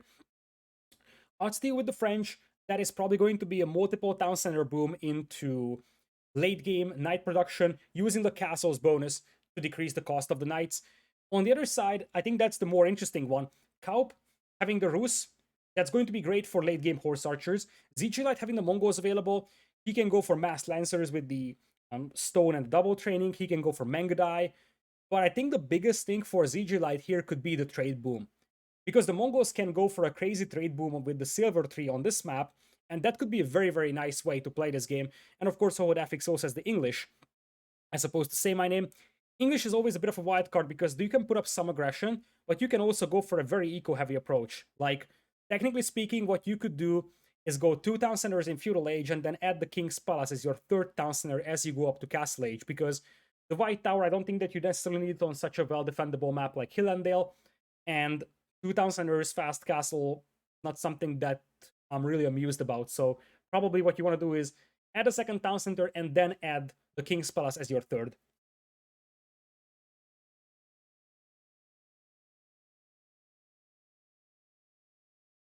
Jumping into game number 3. In a matter of moments, the winner gets to play in the quarterfinals on Thursday or Friday. 13th and 14th of January is going to be the quarterfinals, best of 5 each, 2 every day. And you will have best of 5 semifinals as well on the 15th of January. And the grand finals will be played on the 16th of January. That's going to be best of 7. All of those will be live games, and we'll be covering them live as well. So, with that being said, we will have on the right side of the map Alp, ZG Light, and Hohodafix with Hilandale. To the north of the map, we are going to have Hohodafix playing as the English in red. He played a very good English in the first game, so I'm confident that he's going to be able to do that in this game as well. Down south, you're going to have ZG Light playing as the Mongols in yellow. And last but not least, you're going to have Kaup playing as the Rus in the pocket in blue. Other side, you will have on the north, Kaio playing as the flank in purple. Down south, we will have Otsteel playing as the French in teal. And last but not least, in the pocket, you will have Say My Name as the English in green. The first surprising thing is that you do have a green English pocket. I would have expected either the HRE player or the French player to be the pocket. Not the end of the world, especially because you are going to have a limited amount of need for mobility.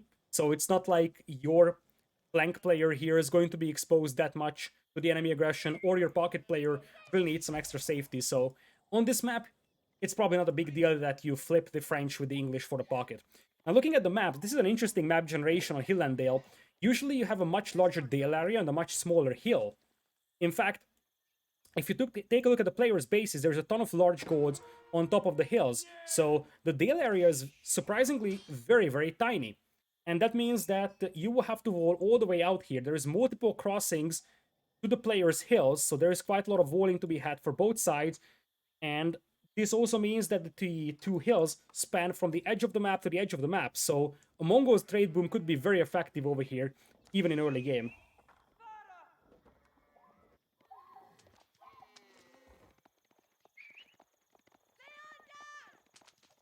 Looks like we do have a race for the Huntables right now. The only player with the Rus is Kaup, so he has to make a run for all those Huntables right now. But you see, Semanim and Arxiu, they are coming in to try and take down as many Huntables as they can. They know exactly that, depending on the bounty you collect, that's going to determine how fast you can go for a fast castle. Would expect Kaup to move in and take down the Huntables of his teammates as well at some point, but obviously, you go for the ones that are contested first, and only after you go for the ones of your teammates, because these can wait, your opponents are unlikely to take them down.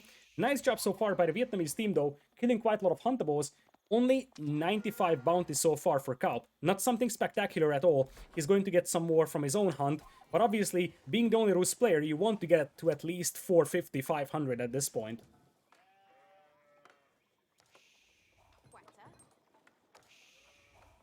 Looks like we do have an early wheelbarrow coming in here for Hohodafix. Interesting approach, especially given how he has placed his mill. I assume that this mill is going to be placed in a way that he can build farms around it as soon as possible. Because if you want to place farms on this one only later in the game, you would place them close to the deer or the berries. The only reason why you would place it out in the open like this in Dark Age is if you want to go full farm boom. Interesting idea, not something that you see every day. The English player going straight to the farms and not even touching his hunt or the berries. But it could work out because obviously the English farming bonus is very, very powerful, especially if you also have wheelbarrow working for your villagers. For the pocket, Kaup, he's going for the Golden Gate. And on the flank, that's the biggest question. We do have ZG Light coming in with a stable, so he can go for a couple of scouts and go professional scouts. He can also put up some aggression and try to harass the opponent's villagers before the wars are completed. Speaking of which, there is barely any wars from Say My Name's team. Looks like they're playing wide open. Chapel for Kaio for a 1TC build. You are going to have the Council Hall coming in for Say My Name. He's not on stone, so he's going to be playing one town center. And last but not least, Atsti is also not on stone, so that's going to be a 1TC build as well. Some horsemen on the way from ZG Light. He was very aggressive in Dark Age in game number 1 as well. And we are going to see something very similar to that. He's already putting up a lot of pressure on Atsti, and this is the power of Mongols over here. Being able to get some cavalry in Dark Age to the opponent's base before they can finish their wars could be massive. And you see, Peel is getting pushed off from the gold mine, which is most definitely annoying. Now, he's got some scouts over here to repel this attack, so I don't think that he needs to sweat this one, especially with that tower going up. but there is definitely some delay caused here by ZG Light. Ultimately, his scouts might go down here to the tower, fire tower, getting another volley out, and it looks like the scouts will get away, so ZG Light has to be very happy with this one. There's a chance that he's going to swoop up this patch of huntables here with pro scouts, and he's coming in with the silver 3. That is just such an expected way of playing this one. You can have a corner-to-corner trade. All you need for this one is holodethics, getting a market up here, and you're going to have traders that bring back like 350 gold per trip. If you go corner to corner, this is a perfect spot to start with.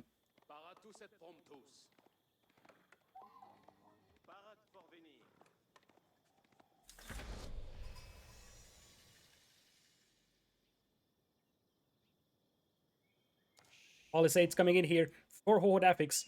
He is looking to wall off the left side of the map. At some point, Kaup has to send some villagers to wall off the right side because his flank isn't able to wall with the Mongols, and that's something that you have to be careful about. Walls also coming up for Kaio, and you're going to have some more walls coming in the middle. Not a ton of walling effort so far by Atstiu because he's getting some knights out, so he feels confident with his defense using those knights. Council Hall up for Say My Name, and he's grabbing some longbows up, so he wants to do some damage to the opponent early on, get some map control. And one thing that you could do with those longbows is gain some map control and deny relics from the Holy Roman Empire player. That's something that you can always consider. Second town center coming in from holodethics, so he's going to be playing 2 TCs with the English as opposed to his opponent Say My Name, who is playing 1 town center. Meanwhile, on the north, Kaio, of course, 1 town center build for the Holy Roman Empire, should be clicking up to Castle Age soon, and he's ferrying in there within the influence radius of the Aachen Chapel. Looks like the opening on the right side will remain as it is, because guess what? ZG Light can't wall it, and Kaup didn't send a single villager to wall this off. So Atstiu is gonna be able to keep this open and allow Say My Name's archers to start marching in. This could be worrisome for ZG Light, because he wanted to go for a trade boom here with the silver 3. He doesn't want to fight at all, and you see these walls are gonna be pretty late. By the time those villagers arrive, you already have some knights around here. Villager moving out, knight is going to get the charge in. That was very sloppy from Kaup over there, losing the villager to the knight. Obviously, he really wants to make those walls happen, but you gotta wall a little earlier, I think, when you're up against such a good early aggressive civilization like French or English, and that's exactly the game plan of Say My Name's team. They want to go super aggressive with both the French and the English before the walls even go up.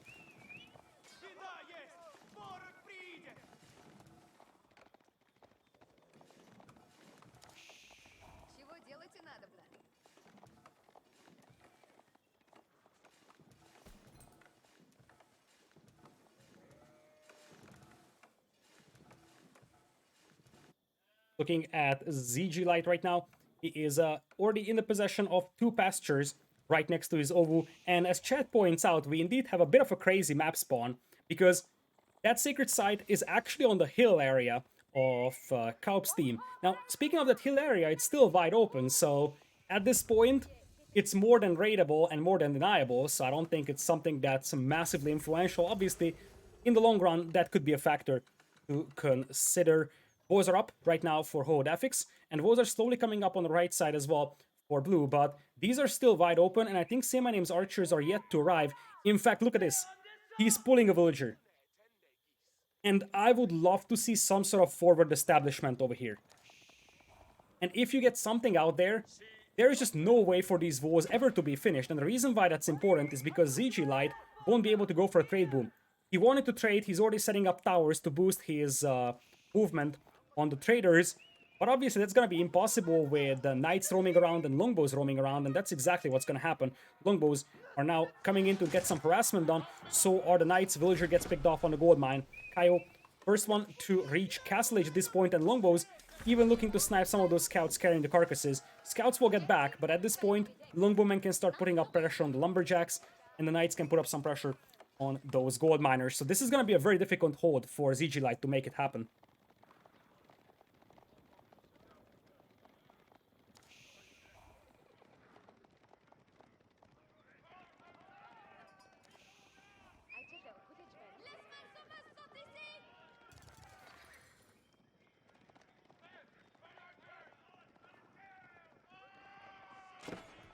Knights now moving in, trying to get some damage done on the Ovu, and they definitely can do quite a bit of damage here, because ZG Light currently has no army. The tower could be burned down, the pastures could be burned down, but most importantly, the Ovu and even the Silver Tree could go down. You can move the stable away, you can move the pastures away even, but you can't move the Ovu away, and that's going to set ZG Light back quite a bit. Meanwhile, in the middle, we do have some horsemen coming out from Hohodafix, not something that you see every day from the English player trying to intercept some of those longbowmen. Some scouts also join the party here for Kaio, as we already have our purple player starting to collect the relics. Ultimately, it looks like Kaio will be able to start grabbing those relics, and knights are burning down the Ovu. The fact that this is still open is rather worrisome for Kaup's team. Horse archers are now in, but they don't perform that well against all those foot archers, and there's just a constant stream of reinforcements over here. For Seimine, and you see he keeps trickling in longbows all across the map, making sure that this remains open as long as possible.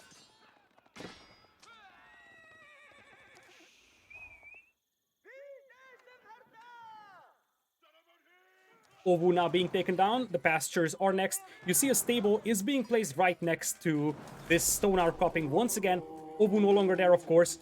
I wonder what's the plan here for ZG Light. He's up to Castley, so he can start making knights, but it's going to take some time to get to the required knight numbers here, and he's just losing everything behind this one. Khan might get picked off by the longbows. Looks like he's getting away. The Khan actually managed to pick off the prelate that was carrying the relic, but look at that forward tower by Say My Name. This is what I was talking about. That forward tower is going to give so much leverage to Say My Name's forces here, or they coming in with a battering ram, and I feel like it's getting closer and closer to deja vu. Game number 1, Hohodafix, Kaup, and ZG Light went for the same civilizations. ZG Light's base got pushed early on. He had to relocate his entire eco. We're getting very, very close to that. The town center is already under attack, and villagers are mass migrating. The problem is that those 20 villagers that are mass migrating are just an absolute slaughterhouse for all of those knights. At this point, ZG Light is a little bit torn on where to go. He's trying to run away with his entire eco. Horse archers now coming in to relieve the pressure over here. Villagers now garrisoning into the town center. But as long as these longbows are here, they can start picking off the horse archers. The Khan gets taken down. Longbows, of course, having the network of castles expanded all the way out here help a lot. Slowly but surely, ZG Light is coming in with some knights though. But as things stand, his entire economy is idle. You see, it's an absolute mess. He just sent all of them to berries so that they do something at this point. This is not looking very, very bright for ZG Light. The good news is that his teammates are ready to help him, and the knight numbers are slowly increasing, so they might be able to repel this aggression. Behind this one, though, Kaio has untouched way into Imperial Age, and that could result in a lot of things. First of all, of course, it's going to result in a boom, but there's a chance that we're not going to see a full boom from Kaio. Indeed, he's making knights, and that's probably the right play here. Your opponent's hill is still open, and instead of going for a full Palace of Schwabia boom, you want to start popping out some knights earlier than usual, simply because you want to do some damage with those Imperial Age upgrades that you can already have.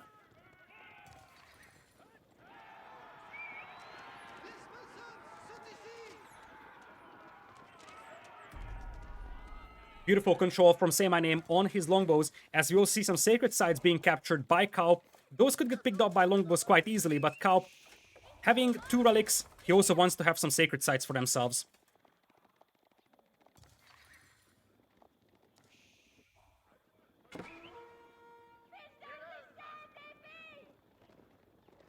Horse archers being amassed right now. Some rarely seen English horsemen also join the party, some knights as well. And wait a minute. Abbey of the Kings. I'm just realizing this. Not even Council Hall for Hohodafix. He went with the Abbey of the Kings into Feudal Age. Now, in this map, if you're not making longbows, that's perfectly fine. But this is a rarely seen landmark of the English. You see, there is a free town center boom for him, 2 town centers from Feudal Age, and then the King's Palace, as expected for an English boom. And it looks like we're going to have that somewhat surprising move of an English player playing cavalry here. Abbey of the Kings, and there is no signs of him going for longbowmen. In fact, I see more and more stables coming up, so there's a chance that we're going to see a full cavalry gameplay here from Hohodafix. Looking at the forces of Kaup's team, they might be able to repel this aggression as we speak, and indeed, we're going to have a retreat from Otstiu. This is the moment where Kaup needs to pull like 5 villagers to wall this gap, otherwise they're in trouble. By the way, this is also wide open on the right side, so honestly, these walls won't even save them.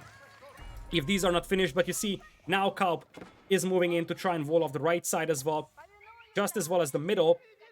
But behind this one, you do have a Palace of Schwabia boomer with Elite Knights now for Kaio, and he's starting to hit the battlefield with those Elite Knights.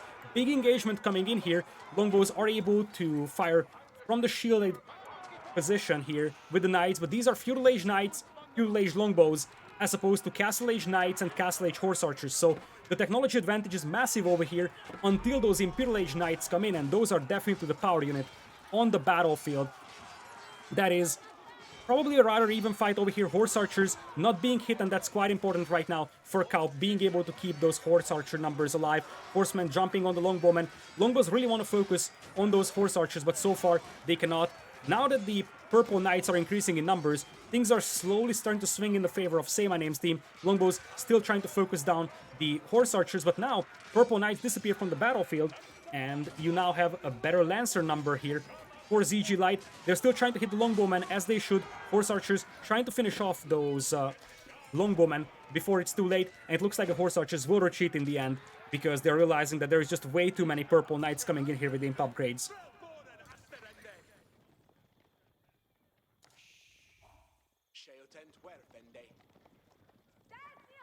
Up north, you do have Stone Wars coming up as well for Horde FX. We haven't talked a lot about the economies right now, but I think we have a bit of a peaceful moment to do that. Wars are coming up for Kaup, almost done, but there is still an opening here, and the lady is idle.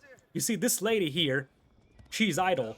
And you need to finish that wall in time because Say My Name is coming in, and oh boy. Oh boy, it's just so painful for Kaup right now. Behind this one, there are some traders already rolling for ZG Light, but his trade eco was set back so heavily by the fact that he was pushed.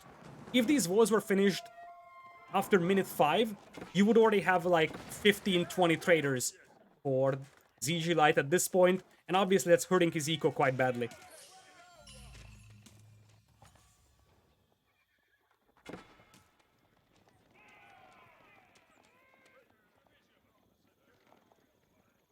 Longbows now moving in, supported by some knights. These are still Feudal Age Knights from Teal, by the way. We haven't talked about that. He's playing 1,000 or 4 knights.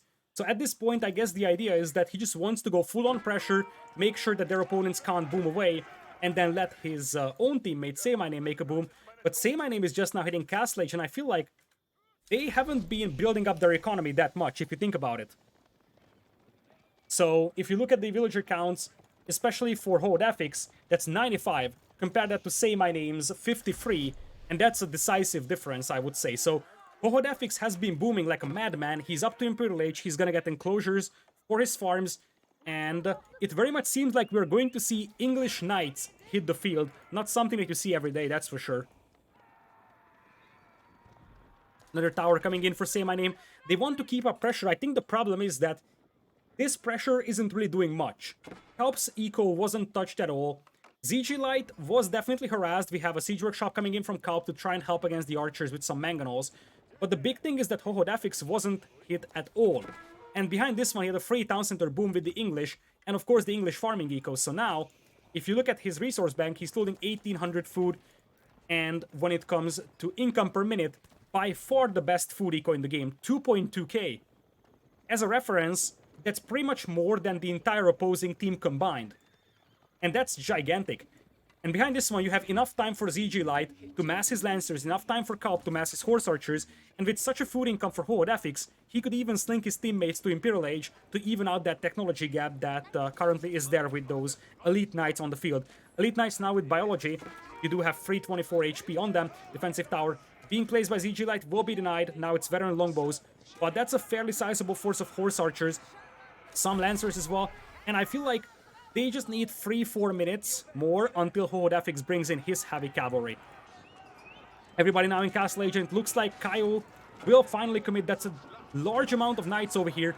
Those massively outperform the combat capabilities of ZG Light's yellow knights here. Horse Archers trying to keep their distance in between the knights. Longbows crawling forward though, but the numbers seem to be a lot better for Say My Name's team. Melee knights here, slowly decimating the numbers of our yellow player, and only a handful of red knights appearing on the battlefield to try and support. Numbers seem to be a lot better right now for Say My Name's team, and with Longbow slowly grinding down those Horse Archer numbers, you gotta ask yourself the question, is this enough to hold the base of ZG Light right now, because Longbowmen are still flooding in. You will soon have the Veteran Royal Knight upgrade on those Steel Forces as well, and it looks like Kaup is in a full retreat, isolating his teammate from him and Hohodafix. Hohodafix needs a way more cavalry on the battlefield, like right now. Otherwise, there's a realistic chance that ZG Light will not live to see tomorrow. Now it's Veteran Knights as well, supported by Elite Knights of our Purple Holy Roman Empire player. And now the entire economy of ZG Light is exposed. Cavalry will just massacre all those villagers. ZG Light is down to 58 villagers, 2 army. Basically, it's a 3 versus 2 when it comes to army numbers. Purple Knights with elite upgrades, you do have a decent chunk of elephants of Longbowmen here. It's a little risky to sandwich them in between buildings like that, because Mangonels could take them down quite easily. But now, you're gonna have a feeling that unless these knights work out for Hohodafix, they're in trouble, because the horse archer numbers aren't spectacular, those knight numbers aren't spectacular, and this can all be traced back to that wall being late. Because if that wall comes up a little earlier, this would have never happened. And the fact that Kaio has the Holy Roman Empire allows him to build up his eco with the Palace of Swabia and simultaneously send out a ton of knights with Imperial Age upgrades. And those are the things that swing the battle in his favor. He has had those knights with biology for a long, long time. And as things stand, Hohodafix is still missing biology. Traders would bring back 324 gold per trip. Mangonel getting a big shot in on top of those longbows. That was just massive. Those are the type of Mangonel shots that ZG Light needs to finish this. But it's gonna be difficult because his landmarks are already being burnt down. The Step Redoubt is already gone. The Silver Tree is being burnt down.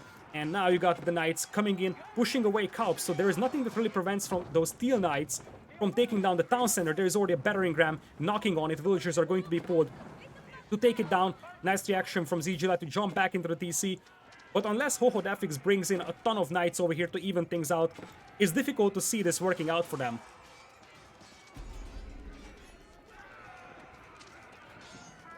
ZG Light now under attack over here. The Silver Tree is gone. The town center is gone soon. And if this town center goes down, ZG Light is dead. ZG Light is going to be defeated in 3-2-1. He's trying to pull the villagers, trying to desperately save that town center. But he is completely out of wood, I do believe. And if that's the case, he won't be able to repair it. Town center running for his life, being pursued by so many Teal Knights. You gotta pull Veils and repair one of your landmarks at this point. Otherwise, you will go down here. And I don't think that ZG Light and his team has enough momentum to win a 3 versus 2 here. The town center is on fire. Villagers are being pulled to repair the Step Redoubt. Oh my goodness. I think they want to go for the Silver Tree first. Repairing the Step Redoubt.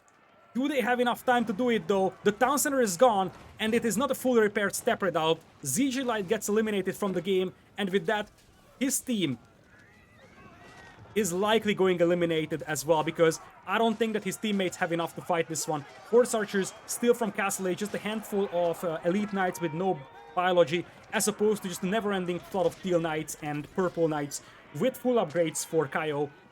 At this point, there is full map control for VCL, and with this hole, it all comes down to this hole. If these wars were made a little faster, I feel like this would have been a completely different game. The Mongols are so well set up for a massive trade boom. You could see for a brief moment that a trader brings back 320 gold per trip. Imagine that those traders were working for 15 minutes or so. The amount of gold that you would get from that is gigantic. But these wars were never made. And that's the reason why you probably want the Mongols to be your pocket. Because you want to be able to wall the sides as fast as possible, and the Mongols can't wall the sides. With the Mongols being the flank, these wars were never completed, and the enemies could just flood in. And at this point, I feel like we're getting closer and closer to Hohodafix and Kaup resigning. Longbows are nicely focusing down the Horse Archers at this point. The Elite Knights from Hohodafix still missing the biology upgrades, so those Purple Knights are outperforming them in terms of combat capabilities, and we're getting closer and closer to Kaup's eco. Dozens of villagers here, wide open for killing. And at this point, I feel like even an even trade is perfectly fine for Kaio's team, but they're taking a better than even trade. A couple of crossbowmen would be a massive difference maker, I believe, because those could just smash those remaining red knights. I don't think there's a way back for Kaup's team. 2 versus 3 is next to impossible to do when the fight is raging within your own base. If they had some sort of momentum with a counterattack, maybe. But there is just absolutely no momentum for Kaup's team. And they were up one game. They went to game number 2. VCL evens it out on Highview. And then game number 3, you had ZG Light, Kaup, and HODFX with a reasonable lineup of civilizations, but ultimately, having these voids open is the problem. They are just bleeding through this hole here, a never-ending flood of Longbowmen, French Knights, and Holy Roman Knights just coming in, and it's getting worse and worse. Every single moment they're getting pushed deeper and deeper into their base, and soon Kaup's landmarks are also going to be under attack. This is a Rus player with 5 relics, but it doesn't matter if it's 5 relics, if you're getting pushed this relentlessly, and you're just always fighting outnumbered.